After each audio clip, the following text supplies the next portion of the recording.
شروع کرتا ہوں اللہ کے پاک نام سے جو بڑا مہربان نہایت رحم والا ہے۔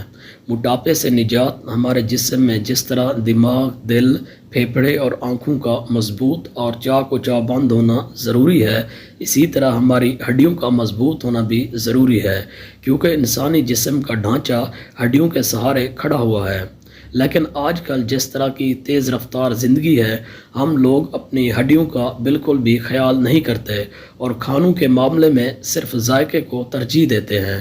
کھانوں کے فائدے اور تاثیر سے ہمیں کوئی فرق نہیں پڑتا، جبکہ یہ سب سے بڑی غلطی ہے۔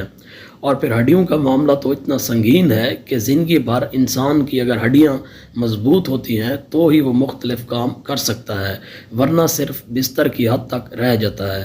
اس کا اندازہ ان لوگوں کو بخوبی ہوگا جن کے ساتھ اس قسم کے حادثے ہو چکے ہیں کہ کسی کی ہڈی ٹوٹ گئی ہو یا کسی کو فریکچر ہو گیا ہو، کیونکہ ہڈی جڑ تو جاتی ہے مگر کبھی اس کی تکلیف نہیں جاتی، اور جب سردی کا موسم شروع ہو جائے تو ہڈیوں میں اتنا درد بڑھ جاتا ہے کہ بیٹھنے کے بعد اٹھنے کی ہمت ہی نہیں ہوتی، جو کہ بہت دردناک ہے۔ دہی میں پرو بایوٹکسس، کیلشیم، پوٹاشیم، وٹامن ڈی، اے اور فولیٹ شامل ہوتے ہیں، جو ہڈیوں کی کمزوری اور فریکچر کے بعد ہونے والے درد کو کنٹرول کرتا ہے۔ اسی لیے اس کو روزانہ چاہے ایک چمچ ہی کھائیں مگر استعمال میں لازمی رکھیں۔ دودھ میں کیلشیم، فاسفورس، وٹامنز اے اور ڈی پایا جاتا ہے، اسی لیے وہ بچے جنہیں شروع سے ہی دودھ پلایا جاتا ہے ان کی ہڈیاں بڑھاپے تک مضبوط رہتی ہیں۔ اگر آپ کے ساتھ ہڈیوں کا مسئلہ ہے تو روزانہ دن میں 2 کپ دودھ لازمی پئیں، ایک مرتبہ رات کو سوتے وقت اور ایک مرتبہ صبح نہار منہ۔ یہ دونوں وقت دودھ پینے کے لیے مناسب اس وجہ سے ہوتے ہیں کیونکہ اس وقت ہمارا میٹابولزم سست ہوتا ہے اور دودھ پینے سے میٹابولزم بھی بوسٹ ہوتا ہے۔ ساتھ ہی اس میں موجود کیلشیم براہ راست ہڈیوں کے فلوئڈ میں شامل ہو کر آپ کو فائدہ دیتے ہیں۔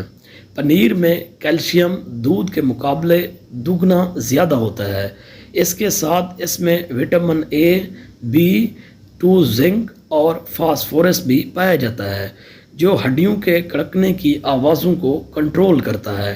ہرے پتوں والی سبزیوں جیسے پالک، ہرا دھنیا، پودینہ، گوبھی اور ساگ میں کیلشیم، اینٹی آکسیڈنٹس، وٹامن کے اور سی ہوتا ہے۔ ان کو اپنی روزمرہ غذا میں استعمال کرنے سے نہ صرف ہڈیاں مضبوط ہوتی ہیں، ساتھ ہی آپ کا مدافعتی نظام بھی بہتر ہوتا ہے۔ خشک میووں میں میگنیشیم ہوتا ہے جس کو ہڈیاں اپنے اندر جذب کر لیتی ہیں۔ یہی وجہ ہے کہ موسم کے لحاظ سے خشک میوے کھانے کی صحت کے لیے بہت ضروری ہیں۔ ریسرچ کے مطابق آلو بخارے میں موجود کیلشیم، وٹامن سی اور ڈیٹاکسنگ ایجنٹس ہڈیوں کو 20% تک محفوظ رکھنے میں مدد دیتے ہیں، ساتھ ہی جسم کے فاضل مادوں کو نکالتے ہیں۔